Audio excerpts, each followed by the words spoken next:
In this video, we're going to be talking about that mystical creature in golf, which is lagging the golf club. How do you get it? What is it? And actually, how do you not get it? That's going to be the more important part. Hey everybody, Scott Hogan coming at you here. We are here in my training center here in Joliet, Illinois. Thanks so much for joining. We're going to be talking about lag. Lag is that one thing that I hear so many people talk about. They want it. Wow, look at that person swing. Look at how they lag the club. And it is easily the most misunderstood part of the golf swing as we go. People think it's something you actually do. So we're going to talk about that. What do you not want to do? What is the absolute killer in your swing when you're trying to get lag? So before we do that, again, if you're not a subscriber to the channel, please go ahead and make sure you click that subscriber button down below. Thank you everybody so much that has already subscribed. We've really grown in the last couple of months since we started doing this, and really just trying to bring practical golf instruction, things that you can use, start to understand, and really explore to get yourself better, because our belief is there's no better substitute than just getting out there and trying a bunch of stuff and giving you some ideas to try. So thanks so much for supporting us, and we look forward to bringing you more. So you don't want to miss any of that. Make sure you click that subscribe button down below. All right, let's get into it. Lagging the golf club. So what are we talking about for those that don't know? Lag would be, typically somebody like Sergio Garcia, they think about as a lagger of the golf club. So lag would be, as we go back, the idea that the hands are going to lead and the club head's going to lag behind, okay? So let's talk about what lag really is, okay? And what it really is, I'm going to use a tool that we use here, and all it is a piece of flexible PVC repair pipe. We've got another PVC pipe in it with some rope for a little bit of weight on this. So what I'm going to do is, as I swing this, lag is really just the idea that as we are swinging an object, the golf club actually bends in it. So when I go back and the club starts to transition, the golf club actually bends and actually starts to lag behind. That's what lag is. So that's actually what happens. We use this pipe to illustrate that because we're going a lot slower. But as I go back, as I start to change directions with my hands and put force on the grip of the golf club, all the speed, all the force, the fact that a golf club actually does flex, if you've ever seen golf clubs, they do flex, starts to lag behind. Now, what happens is when we do that, as a player, our goal is actually to get rid of that as fast as we can, okay? It's going to lag again because we're doing some athletic motions. Typically, we're going back, we're starting to transfer some pressure, and we're getting everything to kind of work where we're going to whip the golf club through. That's what creates lag, okay? Now, what do I see people do when they try to create lag and they never are able to get it? Well, there's one underlying concept that you're going to see as we go through, and we'll talk a little bit more about how to get it as we go.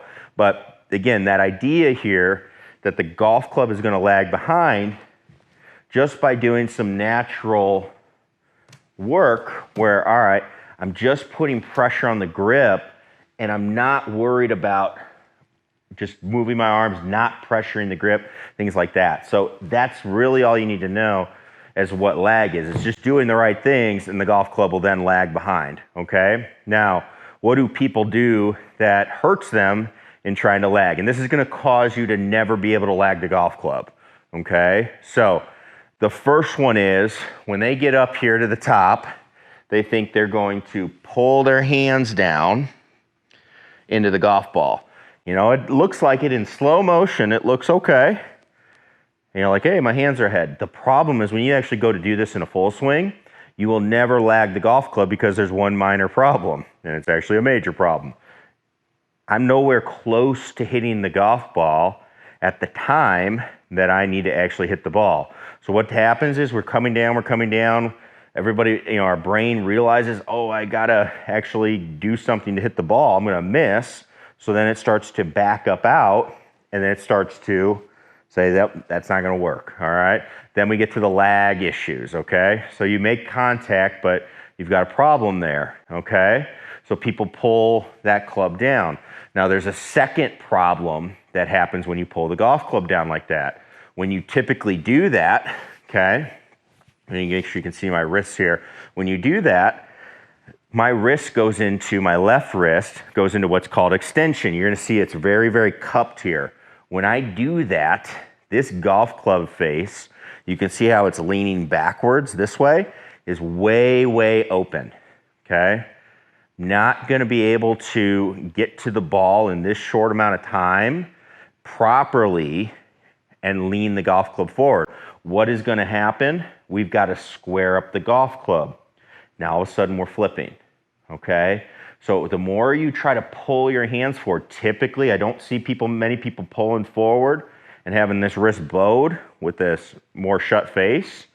Again, they're gonna still have the issue that they gotta get down to the ball somehow. But the other thing is when they typically pull, they're just getting this wrist into an extended position. Now you're in trouble, okay? You're in trouble there, and you're not gonna be able to get that lag look, even that we would want to see kind of created, but we don't really wanna do it, all right? So again, don't try to lag it by pulling your hands forward, okay? Now, the second thing I see people do is they really try to lag it by driving everything forward. I'm gonna go forward, I'm gonna go forward. You run into the same issue. You're gonna have issues with the club face. It is gonna most likely be open, okay? When I drive forward, okay, you can see I get out ahead, I've got nowhere to go to rotate the club face forward. This is excessive driving. This is where people think, all right, I got to get to my left side. So they think that means their mass to the left side, when in reality, we just need to feel like I go back and I pressure forward, get my pressure onto the lead side. That would be better. What happens when you really drive forward like this, I've now not got nowhere to go. It's really tough. I've lost a lot of integrity on this foot here, the lead foot. I'm never gonna be able to pressure and actually create the necessary body alignments that, like getting open, those types of things, that would actually let me finish a swing and actually square it up going through impact, okay? I've just lost all that. I've also lost room for my arms to do any work where I could keep the club from flipping. So what do we see? We always see a lot of things, but not one of them is going to be this jammy, flippy look coming through, okay? So trying to get forward, pulling your hands forward, getting your body ahead so that your hands will be ahead. Those are two things I see all the time that cause issues. To go along with the wrist one, we'll throw in like a kind of a third one, but it goes along with the first.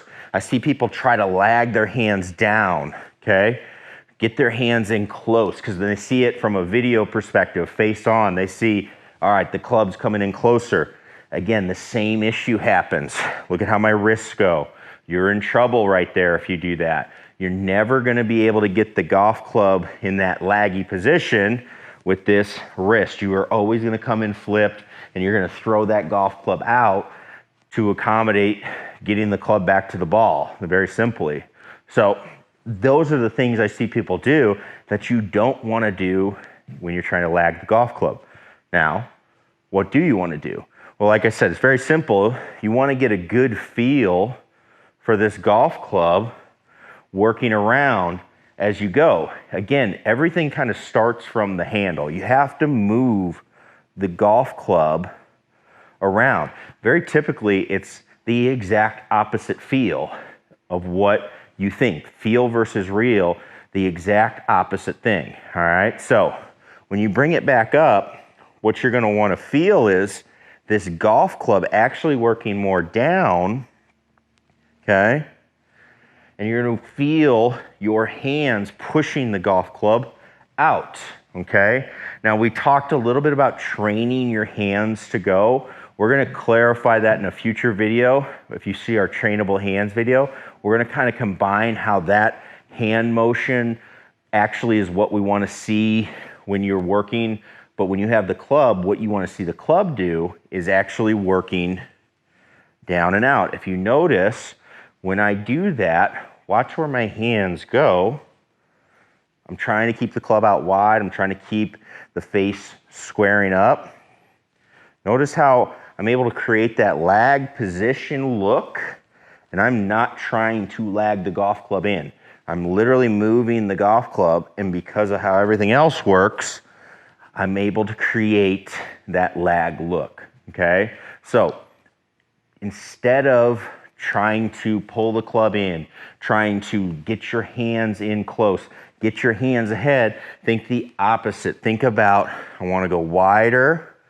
I'm going to get the club face squaring up, which again, as we start moving our way through the world of the swing, we'll start creating some of that lag, okay? That's exactly how we want to do it. That's a way you could actually maintain throughout your swing, and you'll actually see the results delivered when you go to hit the ball in a full swing. So don't lag the club. The ways to do it, and there's ways to not do it. Don't do it by pulling your hands down, pulling your hands in.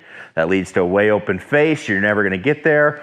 Or by driving our body way forward, trying to drag the handle forward. That's not gonna do it either. All of those lead to an open face, which leads to you having to flip it. So getting that club down through wide, that's gonna be where you create lag. Remember, lag is a result of doing everything else right, just like our demonstration with the pipe. By just swinging the golf club correctly, we will see that lag created. It's not something we actually do, nor do we want to try to do in our golf swing. So hopefully that helps you understood. This is, again, one of the most misunderstood concepts in golf. See everybody trying to do it, and inevitably they're struggling. There's a reason they're coming in to see me after they try to do it, because they're trying to do it the wrong way, or they're trying to do something that you shouldn't even be trying to do, which is lagging the golf club. You want to let it happen through good, solid fundamentals, and you'll get it there. So thanks again, everybody, for watching. Hopefully this video helped you understand the idea of lag. Make sure you click that subscribe button down below, and we have plenty more videos to go over coming up outside, short game, on course, and we look forward to sharing those with you. So thanks again for watching, and we'll see you in the next video.